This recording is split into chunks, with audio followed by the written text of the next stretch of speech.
Como les venía hablando, son 10 principios. Hoy solo vamos a trabajar en tres. De hecho, estos son los 10 principios. Los voy a leer aquí brevemente. Dice, el primer principio es los pensamientos correctos con base al bienestar emocional.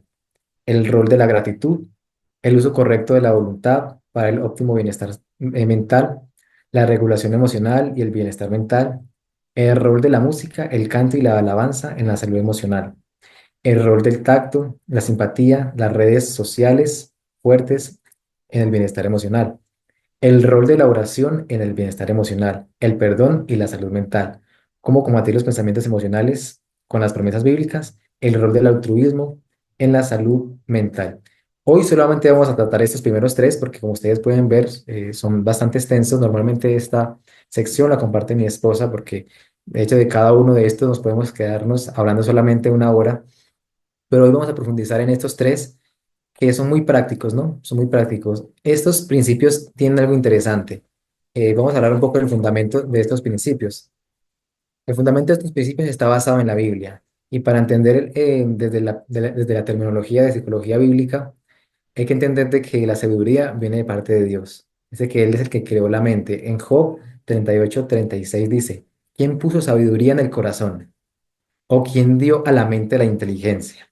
Job está aquí hablando de que, o sea, el dueño del conocimiento, el dueño de la inteligencia es Dios, y Él es el que conoce nuestra mente. De hecho, hay muchas personas que dicen que Jesús es el mejor psicólogo. Recuerde que la psicología es la ciencia que estudia la mente.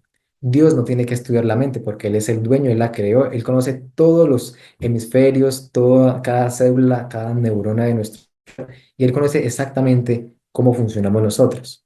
El salmista en el Salmos 19, 119, 73 dice, tus manos me hicieron y me formaron. Hazme entender y aprenderé tus mandamientos. El Salmo 103 dice, reconoce que Jehová es Dios. Él nos hizo y no a nosotros mismos. El fundamento de estos principios está basado en la sabiduría de lo que Dios nos ha revelado, ¿sí? Son principios fundamentales que al aplicarlos en nuestra propia vida, y cuando usted los analiza un poco y los aplica en su propia vida, usted puede ver que a raíz de ellos o sea, nos podemos evadir demasiadas enfermedades de nuestro ser y también a nivel emocional. Cuando Jesús aquí habla, de hecho, David habla de que Él nos hizo a nosotros y no a nosotros mismos. En un tema yo estaba compartiendo de que hay más de 600 corrientes psicológicas y todas intentan dar respuesta al dolor o al quebranto humano, pero todas intentan dar respuestas desde el egocentrismo, desde el ser humano. Pero estos principios Dios los instituyó, Él los puso y son muy bonitos porque nos muestra cómo Él a través de la Biblia restauró la vida de muchas personas. Los verdaderos principios de la psicología se encuentran en las Sagradas Escrituras. El ser humano no sabe lo que vale. Actúa de acuerdo con su temperamento no convertido porque no contempla a Jesús, autor y consumador de su fe. El que acude a Jesús, el que cree en Él y lo convierte en su ejemplo, comprenderá el significado de la palabra, les dio potestad de ser hijos de Dios. Otro término importante aquí que tenemos que entender, aunque ustedes han visto que mucho de lo que compartimos aquí tiene una validación científica, nosotros a veces no creemos las cosas que Dios nos ha revelado hasta que la ciencia no lo revele. Pero cuando estamos en estos términos, recuerde que entre lo que Dios ha revelado y la ciencia, siempre hay que creer a lo que Dios ha revelado primero. La ciencia muchas veces se va a equivocar. Cuando decimos, uy, es que hay una contradicción en estos principios de la Biblia. El problema no es la Biblia, el problema está en nosotros. De pronto tenemos una comprensión equivocada de algo. Pero como pueden ver, Dios inspiró esta cita y dice que los verdaderos principios de psicología se encuentran en las Escrituras. Allí está relatado Dios cómo restableció familias, cómo construyó la mente, cómo, o sea, Él cómo dio sanidad a muchas personas. Estos fundamentos buscan estos 11 objetivos. Primero dice que todo esto está basado en la Biblia. El segundo es fomenta la voluntad e individualidad. La voluntad, aquí de hecho íbamos a hablar un poco de la voluntad, pero dice que estos principios fundamentales se fundan en formar la voluntad. ¿Por qué la voluntad? Porque la voluntad tenemos que mirarla desde dos puntos de vista. Yo sé que ustedes han escuchado sobre la voluntad y dice, Señor, que sea tu voluntad. Señor, ¿cuál es tu voluntad? Hay dos tipos de voluntad según la Biblia. Está la voluntad del deseo de Dios para nosotros, que es más que todo de acciones, que es, o sea, Señor, ¿cuál es tu voluntad con respecto a esta decisión? ¿Sí? Pero la voluntad de la que vamos a hablar aquí es la voluntad, es la facultad que Dios le ha dado a usted y a mí de decidir, de actuar, ¿sí me entiende? De poder decidir, que es el poder que nos ha dado. Tercer punto, busca restaurar la imagen de Dios en el hombre y reflejar su carácter. ¿Sí? Fomenta el control de las facultades superiores sobre las inferiores y el dominio propio. Fomenta una relación personal experimental con Dios, basado en fomentar la integridad de la voluntad, de entregar la voluntad a Dios. Busca vencer la tentación o lo carnal a lo propio, a la naturaleza física del hombre. Refleja la mente de Cristo, una mente espiritual y no carnal. Y el último, el 11, bueno, aquí está el 10, me lo salté, pero me gusta mucho porque dice, buscan la armonía entre la relación de Dios, el prójimo, el dominio propio, la inteligencia y lo emocional. Esos principios buscan que nosotros como seres humanos logremos otra vez conectarnos con nuestro Dios, eh, vivir ese plan que tiene Él para el ser humano y conectar nuestra naturaleza con la naturaleza divina para que volvamos nuevamente a ser la imagen de Dios. ¿Ok? Dice, Dios diseñó al hombre para reflejar su carácter. La mente debe reflejar el carácter de Jesús. La psicología bíblica busca restaurar la imagen de Dios en el hombre. Una vez escuché a un profesor que me decía, nosotros no necesitamos pecadores más sanos o personas que sufren hipertensión más sanas. Dios busca a través de todos los métodos, finalmente, que las personas restauren su imagen a la imagen de Cristo. Y siempre tenemos que partir de allí, ¿no? El deseo de este curso, el deseo de este contenido, no solamente es información, es que a través de cada paso de lo que hemos venido compartiendo, usted entienda su naturaleza delante de Dios y usted cada día empieza a caminar en cómo restaurar su imagen a la imagen de nuestro Dios. Y eso es lo que buscamos en este curso y es lo que de hecho busca gran parte de la iglesia. De hecho, la misión de la iglesia dice que es preparar un pueblo para la segunda venida de Cristo. Y en ese preparar al pueblo para la segunda venida de Cristo, tenemos que buscar cómo restaurar la imagen a la imagen de Dios, cómo restaurar nuestro carácter, nuestros hábitos a la imagen de Dios, a lo que Dios. Bueno, esta parte la voy a omitir aquí. Vamos a empezar con el primer principio. Los pensamientos correctos como base del bienestar emocional. Este es el primer principio, lo pueden anotar aquí.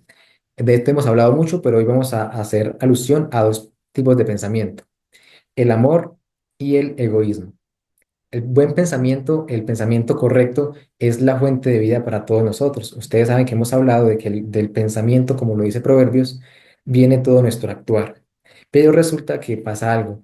Es que como ustedes pueden ver, gran parte de la miseria de este mundo, gran parte del dolor, gran parte no, voy a totalizar, todo el dolor y toda la miseria de este mundo y la forma en que el mundo vive está basado en el pensamiento que Satanás sembró en las huestes angélicas, el egoísmo. El egoísmo fue lo que Satanás desarrolló en sí mismo y que ha traído este mundo en perdición, contrario al amor, que es el pensamiento correcto que Dios quiere. De hecho, hay algo muy interesante que vamos a tratar aquí más adelante sobre el altruismo y el egocentrismo. Dice aquí, haya pues en vosotros este sentir que hubo también en Cristo, el cual siendo en forma de Dios, no tuvo esto no tuvo usurpación al ser igual a Dios, sino que se despojó a sí mismo, tomando forma de siervo, hecho semejante a los hombres. Y hallado en esta condición de hombre, se humilló a sí mismo, haciéndose obediente hasta la muerte y muerte de cruz. Aquí podemos ver de que este pensamiento de amor de Cristo es el que ha traído redención a nosotros. Si Jesús hubiera tomado una actitud en las huestes angélicas allá en el cielo y decir, no, yo la verdad no quiero dar mi vida por los seres humanos, pues todos nosotros estuviéramos cautivos y esclavizados. Dice aquí en Patriarcas y Profetas, la ley de amor, siendo el fundamento del gobierno de Dios, la felicidad de todos los seres creados dependía de su perfecta armonía con los grandes principios de justicia de la ley.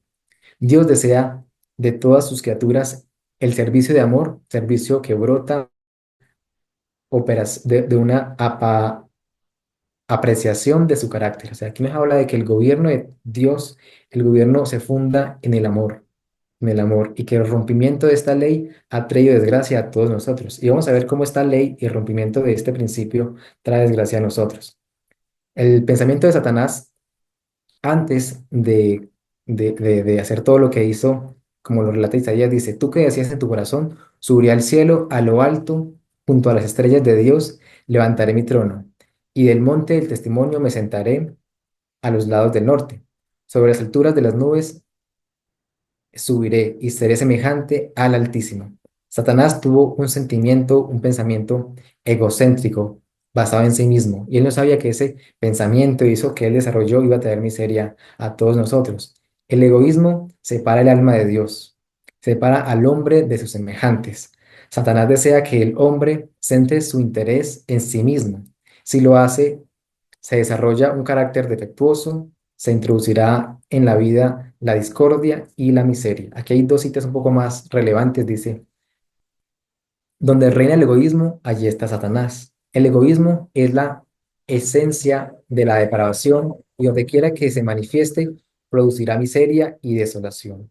El egoísmo, el amor propio, es en su más mínima expresión, es pecado. El egoísmo es la fuente de toda la infelicidad y la miseria. Dice que el egoísmo y el amor propio. Como ustedes pueden ver aquí, hoy es muy popular que dice, ámate a ti mismo, perdónate a ti mismo. Y la psicología convencional exalta el amor propio. Pero a veces, cuando miramos este sentido egocéntrico de la forma en que las personas se dirigen a la parte psicológica, podemos ver de que están poniendo, están poniendo el foco en la persona y no en lo que está al lado de la persona y cómo Dios puede restaurar nuestra vida. Dice que el egoísmo, no sé si escucharon esto en la secundaria o en alguna parte de su vida donde dice, no, tenemos que pensar primero en nosotros y luego en los demás. Y yo escuché muchas veces esto, primero yo, segundo yo y tercero yo. ¿No han escuchado eso? Yo creo que todos lo hemos escuchado. Personalmente yo lo escuché muchas veces, pero resulta que este pensamiento no es un pensamiento correcto de acuerdo a lo que nos habla la Biblia, porque habla de que el egoísmo, este pensamiento de egoísmo es el que ha traído dolor a todos nosotros. Y vamos a mirar cómo esto trae dolor a nosotros. Según este esquema que hizo el doctor Collins, no me salió muy bien, pero dice que cuando estamos en estos dos pensamientos, el yo, que es el egoísmo, y el amor, que está centrado en Cristo, suceden este tipo de conductas. Estamos centrados en el yo. Dice que existen problemas como la esquizofrenia, la paranoia, eh, depresión, suicidio, cuando estamos centrados en nosotros. Y ustedes dirán, hermano Sebastián, ¿y cómo un pensamiento egocéntrico puede llevar a una persona a sufrir depresión, a tener ganas de suicidarse, a tener esquizofrenia? Pasa y es que cuando una persona está depresiva, y yo sé que esto va de pronto jugar con algunos valores suyos, o de la forma en que pensamos, de acuerdo a lo que se estudia, siempre una persona que es depresiva, usted va y mira y es porque no le dieron algo, ¿sí? Porque la rechazaron, ¿sí? Porque una persona que es deprimida es porque ha tenido pérdidas, pero obviamente pues tenemos que tratarlo adecuadamente, ¿no? Pero es porque se ha puesto en el centro, ¿sí? Se ha puesto en el centro de la operación, ha puesto a otras cosas como el centro de su vida, el amor para su vida, la estabilidad, su valor, se lo ha dado a otra persona. Y cuando ella no lo ha obtenido de ella, pues evidentemente va a sufrir. Porque ¿qué pasa cuando usted pone toda su atención, cuando usted pone la esperanza de su amor y la fuente de su amor, otra persona, y esa persona no le da amor, esa persona lo ignora? ¿Qué pasa con usted? Pues automáticamente usted empieza a tener ese sentido de pérdida y empieza a desarrollar pensamientos dolorosos. Siempre la depresión dice que es debido a las pérdidas, pero cuando miramos desde este punto de vista del bien pensar y de salirnos de nosotros mismos y pensar más allá de nosotros mismos, la perspectiva cambia. En cambio, cuando el pensamiento está en el amor, en el altruismo, en Cristo, es completamente diferente, porque allí hay amor, allí hay seguridad, hay autoestima, hay felicidad, hay servicio y hay amistad. De hecho, aquí más adelante podemos mirar qué sucede y qué sucedió después de la caída con estos dos tipos de pensamientos. Problemática mental al rechazar la ley de amor de Dios. Antes de la caída, antes de la caída nos relata aquí el amor, relaciones de amor y fe, amor, justicia. Y esto traía como resultados felicidad, seguridad, paz y una integridad mental. Pero después de la caída llega la ley del egoísmo, presunción, desobediencia, pecados. ¿Esto qué ha traído como resultado? Confusión, desequilibrio y culpa. Aquí es un poquito más, vamos a ser un poquito más explícitos en este punto de vista. El pensamiento egocentrismo versus alterocentrismo. Es exactamente lo mismo, solamente que ya es de una forma mucho más aplicada en nosotros. Si los que padecen enfermedad se olvidaran de sí mismos en beneficio de otros, si cumplieran el mandamiento del Señor de atender a los más necesitados que ellos, se percatarían de cuánta verdad hay en las promesas del profeta. Entonces nacerá tu luz como el alba y se deja, y tu salud se dejará ver presto. En el libro de Isaías dice, en el versículo más claro, dice, y si dieres tu pan al hambriento, y saciares el alma afligida, de las tinieblas nacerá tu luz, y tu oscuridad será como el mediodía. Aquí la pluma inspirada nos habla de que si las personas que están enfermas, estamos hablando de enfermas mentales, depresivos, dejaran de centrarse tanto en ellas y dejamos de hacerlas tanto el centro, y aplicáramos este principio que dice Isaías, de que empezaran a ir a servir a otras personas, comprenderían su condición y verían realmente cuán privilegiados son.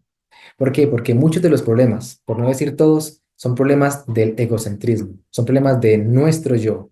No me dieron, no me reconocieron, pobrecito de mí, que no me amaron.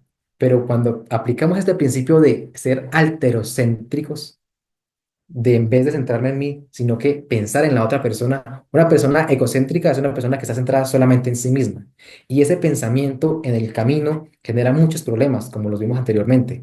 Pero el pensamiento correcto de este principio que estamos tratando aquí es que las personas y nosotros en nuestras propias vidas cambiemos el sentido a ser alterocéntricos, aplicar el servicio en nuestras vidas. ¿Por qué? Porque es evidente, como lo dice de hecho Isaías, o sea, dice, y si dieres tu pan al hambriento, y saciares el alma afligida, de las tinieblas nacerá tu luz y tu oscuridad será como el mediodía. ¿Qué nos está hablando aquí? De que hay muchas personas que viven en tinieblas, en depresión, en ansiedad, pero cuando usted analiza exactamente es porque están demasiado centradas en sí mismas. Y yo sé que este pensamiento y este concepto choca con nuestros valores porque dice, ay, pero es que a mí me duele. Sí, pero cuando usted aplica esto en su vida, usted se olvida de sí misma. Ensáyelo. Yo sé que aquí hay personas que les gusta servir. Yo sé que aquí hay personas que les gusta hacer obra misionera. Pero cuando usted hace la obra misionera, cuando usted sirve a otros, a alguien más necesitado que usted empieza a ver la riqueza de este pensamiento. De hecho, con mi esposa pasó algo, experimentamos algo muy interesante el año pasado, porque cuando llegamos a Medellín, llegamos a una iglesia, sí, vivimos en una iglesia, pero resulta que esa iglesia estaba situada o sea, en el lugar, digamos, más complicado de Medellín. Dice que es el asentamiento de desplazados más grande de Colombia. O sea, por donde usted viera era de desplazados, habían hermanos venezolanos, personas del Chocó, por la guerrilla, por todo, cantidades de gente. Entonces, obviamente, cuando llegamos ahí, pues uno dice, bueno, veníamos de un lugar muy bonito y Dios nos ponía aquí. Y los primeros meses sufrimos muchos porque decía, ay, señor, este lugar tan feo, no se ve sino marihuana, niñas en prostitución. Siempre veíamos lo malo. Luego ya cuando empezamos a hacerlo a la misionera y empezamos a salir a visitar a la gente, empezamos a ver que la gente no tenía que comer, empezamos a mirar que la gente vivía debajo de un plástico, 5 o 6 niños viviendo debajo de un plástico, aguantando frío, sin agua potable, sin comida. Empezamos a ver que habían hermanos de nuestra propia iglesia en condiciones dificilísimas y ahí se nos olvidó que estábamos sufriendo, ahí se nos olvidó que el lugar era feo. Cuando llegamos a nuestra casa, decía mi esposa, ay, gracias Señor, porque tengo una casa con techo, tengo un piso embaldosado, porque... Y es algo que pasa en nosotros. ¿Sabe algo? Uno de los grandes problemas que tiene nuestra iglesia es que todos los programas y todo lo que hacemos es para la propia iglesia. Si nosotros cambiáramos el foco y hiciéramos de todos los programas o sea, los convirtiéramos para servicio a la comunidad, usted viera cuán grande sería el cambio de las personas. Las personas que son criticonas, que molestan, que pelean en la iglesia, que son conflictivas, denles trabajo, denles algo que hacer para que ocupen su mente en las necesidades de las personas. Y eso nos pasa mucho a nosotros. Y en este concepto ministerio de curación, si los que padecen enfermedades se volviesen de sí mismos en beneficio de otros, se cumpliera el mandamiento que dice, de las tinieblas nacerá tu luz. Es un principio fundamental y tenemos que empezar a mirar cómo aplicarlo a nuestra vida, porque es un principio bíblico. Vamos a profundizar un poco más entre el altruismo versus el egoísmo. El capítulo 58 de Isaías es una receta para las enfermedades del cuerpo y del alma. Mírenlo, aquí está inspirado. Si deseamos tener salud y verdadero gozo de la vida, debemos practicar las reglas dadas en este pasaje acerca del servicio que agrada a Dios y acerca de las bendiciones que nos reporta. Así dice el Señor. Y quiero que acompañen al versículo, yo lo parafraseé, pero acompáñenme a sus Biblias para que lo leamos. Isaías 58, el versículo 10, de forma concreta dice, y si dieres tu pan al hambriento, y saciares al alma afligida, en las nieblas nacerá tu luz, y tu oscuridad será como el mediodía. Y yo le voy a decir desde mi testimonio cómo Dios me permitió salir de una depresión profunda con este principio. Yo estaba en un lugar con muchos problemas, solo, y deprimido y con muchos problemas emocionales, sin ganas de vivir, sin tener esperanza. Y cuando estaba estudiando la Biblia, llegué a este versículo, el Señor me empezó a hablar y me dijo, Sebastián, el problema no está en lo que usted está viviendo en este momento, es que está demasiado centrado en sí mismo, está pensando demasiado en usted. Y cuando usted piensa demasiado en usted va a tener problemas. Y dice, y si dieres tu pan al hambriento, está hablando del servicio, de la bondad, y saciares el alma afligida. Y dice, y de esas tinieblas nacerá tu luz. Y sabe, cuando yo dije, voy a aplicarlo a ver si es verdad, y lo ensayé, lo apliqué en mi vida y lo aplico siempre, y la verdad funciona. Usted está desanimado, no tiene ganas de vivir, váyase a servir, vaya a ayudar a alguien más necesitado. Y usted va a ver el efecto y lo que hace el Espíritu Santo con su vida. Usted va a empezar a ser más agradecido, o sea, la actitud frente a la vida va a cambiar completamente. Pensar bien. La única seguridad para el alma consiste en pensar bien. Perdón, la única seguridad para el alma consiste en pensar bien, pues acerca del hombre se nos dice, cuál es su pensamiento en su alma, tal es él. Así que el primer principio es este, es pensar bien y no pensar tanto en usted, sino pensar en las personas que están a su alrededor. Mire, si usted está en este momento en una dificultad incluso hasta económica, mire usted a quién puede. Mire qué puede hacer, a quién puede escuchar, por quién puede orar. Y usted va a ver el efecto que tiene este principio bíblico en su vida, en su salud mental. Y esto, de hecho, en un grupo de recuperación emocional es sumamente importante, porque cuando usted tiene un grupo pequeño, ese grupo pequeño no tiene que estar solamente constituido por una temática especial. Es bueno que ese grupo, usted diga, bueno, vamos a hacer cada mes, puede ser cada mes, vamos a servir a la gente que tiene necesidades.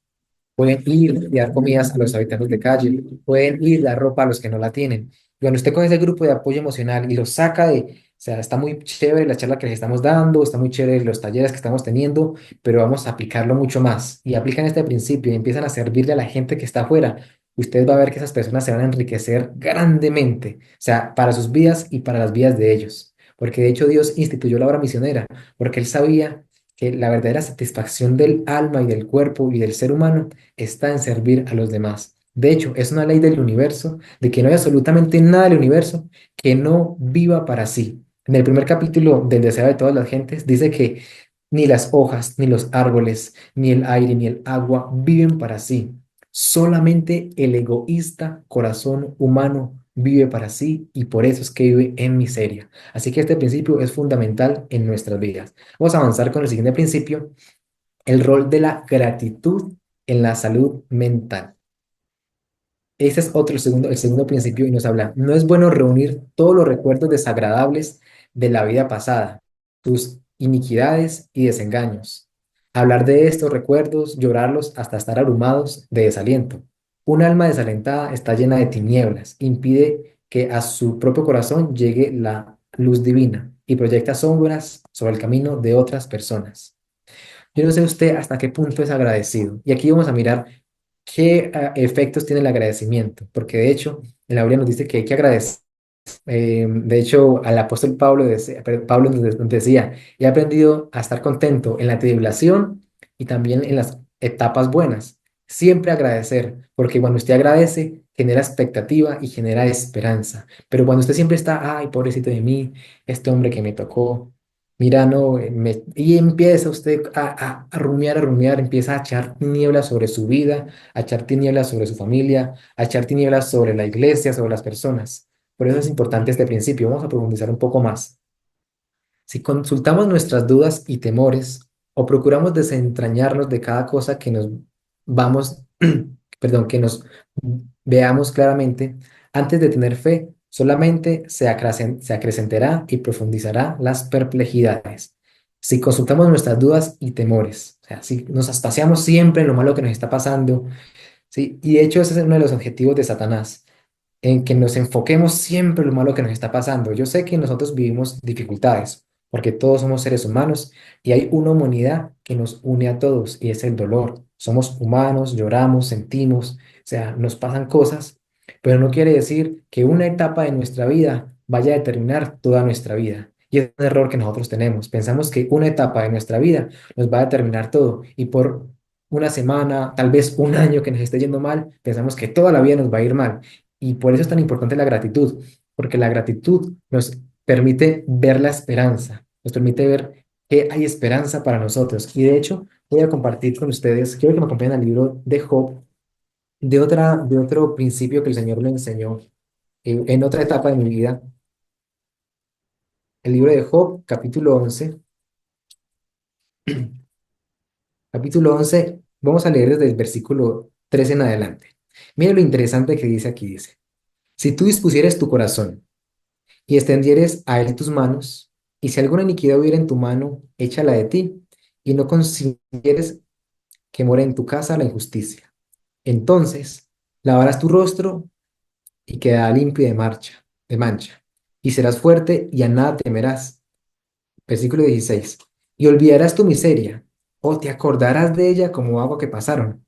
La vida te será más clara que el mediodía, y aunque oscureciere, será como la mañana. Tendrás esperanza, tendrás confianza porque hay esperanza. Mirarás a tu alrededor y estarás seguro. Te acostarás y no habrá quien te espante, y muchos suplicarán tu favor. Aquí Job está hablando, perdón, Job no está hablando, no sé exactamente quién está hablando aquí, pero el versículo nos habla de que no todo en nuestra vida es absoluto, todo es temporal. Y dice que, yo no sé si a usted le ha pasado, pero hay momentos en nuestra vida donde uno dice, oiga, ¿será que mi vida va a ser siempre así? Pero cuando usted mira el pasado, se da cuenta de que todo aquello que le angustiaba, todo aquello que le generaba perplejidad, que le tenía en ese hoyo de desesperación, pasó y hoy la vida es más clara. Hay muchas cosas que nosotros no podemos dar respuesta en este momento, pero según como nos lo relata la Biblia, dice que la vida se te hará más clara que el mediodía. Hay muchas cosas que en este preciso momento usted está viviendo y no entiende, porque hay muchas cosas que nosotros no entendemos y no podemos dar respuesta, pero eso va a pasar. Y en el momento en que pase, usted va a entender realmente y la vida le será más clara. Por eso es importante entender este principio y aplicarlo. El valor, la esperanza, la fe, la simpatía y el amor fomentan la salud y la alegría y alegran la vida. Un espíritu satisfecho y alegre es como salud al cuerpo y fuerza para el alma. El corazón alegre es una buena medicina. Efectos de la gratitud, según lo han relatado algunos científicos. Mejora el valor propio, hace a otras personas sentirse más valoradas, mejora las relaciones, disminuye la ira y la hostilidad. La salud mejora cuando no se siente ira, se desarrolla un crecimiento saludable y se renueva el espíritu. Se es libre para hacer todo lo que se pueda. O sea, el espíritu de gratitud. Siempre, aunque nos pasen cosas malas, siempre hay algo por qué agradecer. Yo sé que todo lo que le pasa a usted en el día no es malo, siempre hay cosas por las cuales agradecer. También se debería presentar el poder de la voluntad y la importancia del dominio propio, tanto en la conservación de la salud como en su recuperación, como asimismo el efecto depresivo y hasta la ira, el descontento, el egoísmo o la impureza, y por otra parte, el maravilloso poder vivificador que se encuentra en la alegría, la abnegación la actitud. Si pueden ver los efectos, de acuerdo a lo revelado, que tiene la gratitud, la abnegación y la alegría. Dice que la ira la aplaca los sentimientos depresivos, la impureza, el egoísmo, el descontento, la ira que es tan común en nosotros, con un espíritu de gratitud.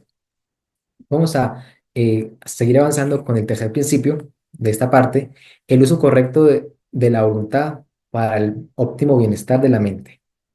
Según dice Timoteo 1:7, porque no nos ha dado Dios un espíritu de temor, sino de poder, amor, y bueno, aquí me equivoqué, dice dominio propio, dominio propio.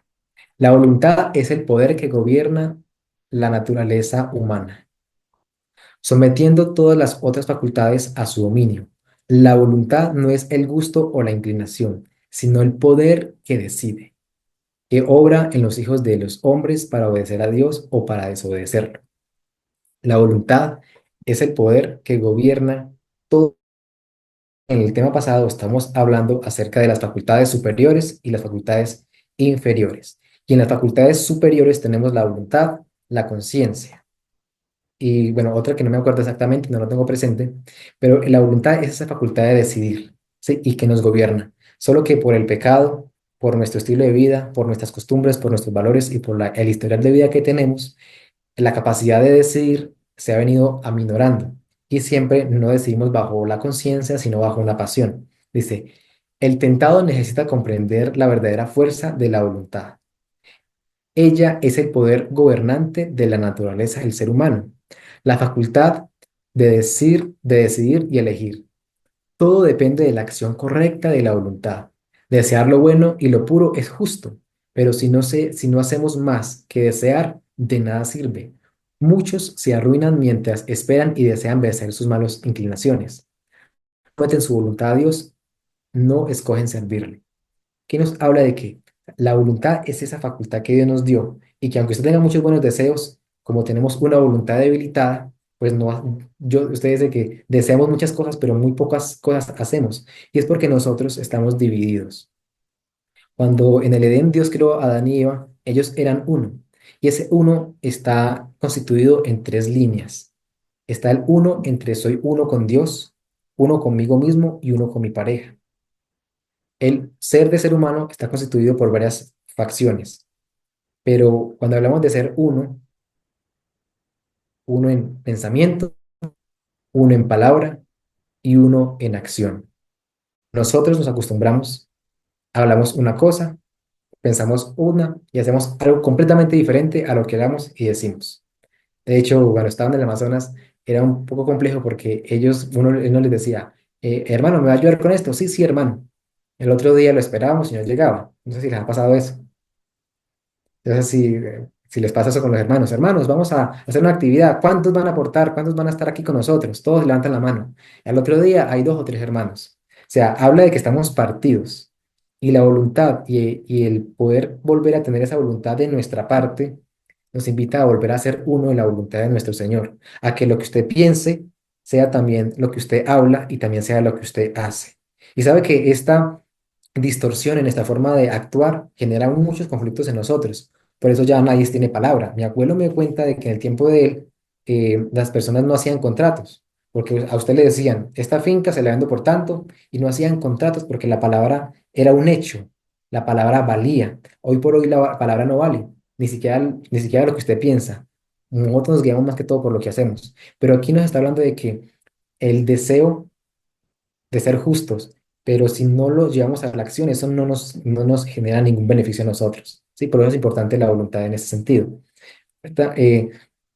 Y poder ejercer esto. Dentro de la voluntad hay algo muy interesante que son digamos así, los estados de conciencia del ser humano. Y que aquí vamos a espaciarnos bastante, ¿no? Eh, ¿Qué es un estado de conciencia? Un estado de conciencia es como el estado donde usted es consciente de la acción o de su necesidad o de lo que usted está viviendo en este momento. Y yo sé que ustedes, a través de las charlas que hemos venido realizando en este espacio, se han venido dando cuenta y han sido conscientes de muchas cosas que ustedes antes no entendían. Si esto se los hubiéramos presentado hace unos 10 años, ustedes no lo hubieran aceptado. Porque en ese momento, hace 10 años, ustedes no tenían esa necesidad y no eran conscientes de que necesitaban algo. Hoy ustedes están aquí porque son conscientes de que necesitan un cambio en sus vidas. Si no, no estuvieran aquí. Entonces, hay tres etapas. El primero, aquí nos lo relata en 5 pasos, que es la precontemplación.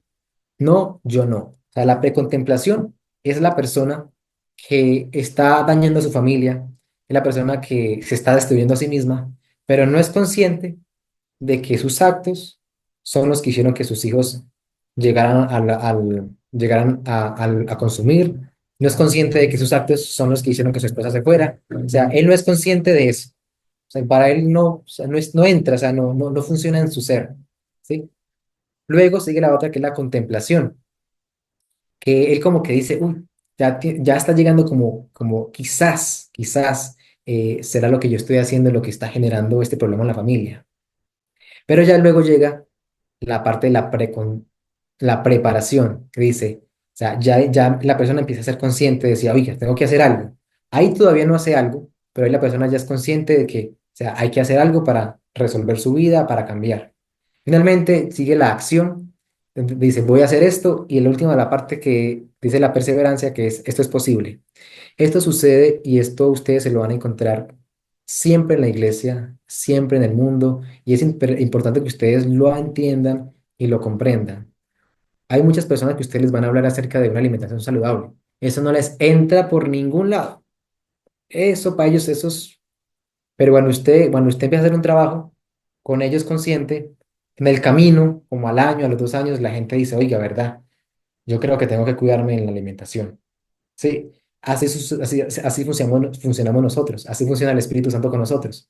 Somos completamente ignorantes con respecto a nuestras necesidades, pero en la medida que vamos avanzando, eh, esas necesidades se empiezan a reflejar en nuestras vidas y es donde empezamos a ser un poquito conscientes y luego donde decimos, voy a hacer para esto. Es importante que ustedes entiendan esta parte de las etapas de la conciencia. ¿Por qué? Porque va a llegar personas a la iglesia que no sienten las necesidades de cambiar, que no sienten la necesidad de entregar su vida a Jesús.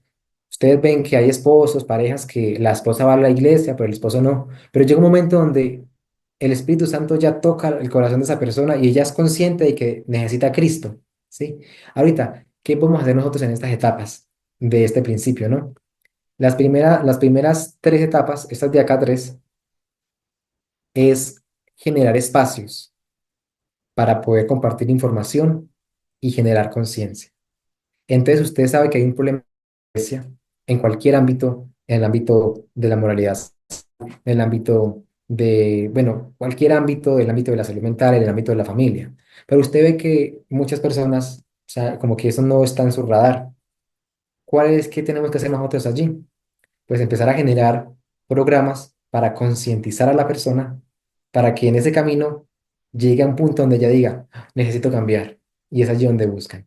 Estos pasos son importantes y estos 3 principios son fundamentales aplicados en nuestra vida. Ahorita, la voluntad del hombre está segura únicamente cuando se une con la voluntad de Dios. Y viene una pregunta para todos nosotros. ¿Cómo podemos aplicar estos 3 principios esta semana en nuestra vida? ¿Cómo pueden ustedes aplicar la forma de pensar correcta, la gratitud y fortalecer su voluntad? ¿Cómo lo pueden hacer? Porque voy a compartir con ustedes, para ir finalizando esta parte, el libro de Romanos. Quiero que me acompañen a Romanos, el capítulo 2, el versículo 21. Dice, tú pues que enseñas a otros, no te enseñas a ti mismo. Tú pues que predicas, no hurtar, hurtas. Y ustedes siguen leyendo ese versículo ahí para abajo.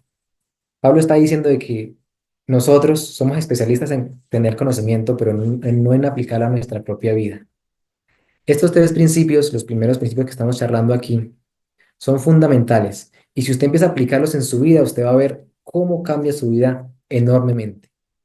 Él va a empezar la parte del altruismo, la alegría y finalmente la voluntad, porque son fundamentales en la restauración de nuestro carácter. Y si usted empieza a profundizarlos, usted ve que estos 3 principios también hacen parte de la preparación que Dios tiene para nosotros, para el cielo. Él va a empezar a ser agradecido y ejercer la voluntad. ¿Cómo fortalecemos la voluntad? ¿Sí? ¿Cómo fortalecemos nuestra voluntad? ¿Cómo podemos empezar a ser más agradecidos? ¿Cómo podemos fortalecer nuestros pensamientos en las personas de afuera y menos en nosotros?